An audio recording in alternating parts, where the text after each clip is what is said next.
John 20.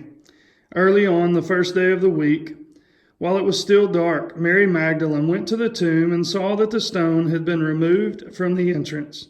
So she came running to Simon Peter and the other disciple, the one Jesus loved, and said, "They have taken the Lord out of the tomb, and we don't know where they have put him." So Peter and the other disciple started for the tomb. Both were running, but the other disciple outran Peter and reached the tomb first. He bent over and looked in at the strips of linen lying there, but did not go in. Then Simon Peter, who was behind him, arrived and went into the tomb. He saw the strips of linen lying there, as well as the burial cloth that had been around Jesus' head.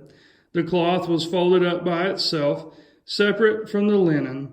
Finally, the other disciple, who had reached the tomb first, also went inside.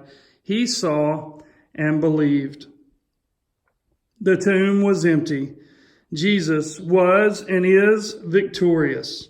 My favorite part of the resurrection story is in the promises of God that surround every detail. One of them is in the folded cloth. A disheveled cloth, simply thrown down, would symbolize finished work. Tradition says that the folded cloth, in neat order, symbolizes that there is unfinished work to be done and that I will return. It's that promise from Jesus that includes us. He conquered death, and one day he will return for his children.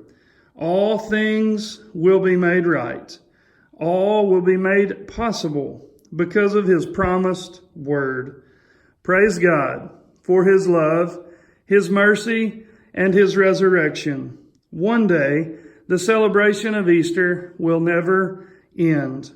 One day, oh God.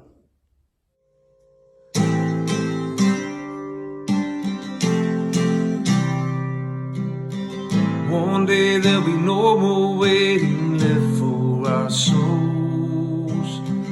One day there'll be no more children longing for home. One day when the kingdom comes right here where we stand, we will see the promised land. Hallelujah, there will be healing from this heartbreak we've been feeling. We'll sing in the darkest night, 'cause we know that the light will come. There will be healing. Hallelujah. One day there'll be no more lives taken too soon. One day there'll be no more need for hospital room. One day every tear that falls will be wiped by him.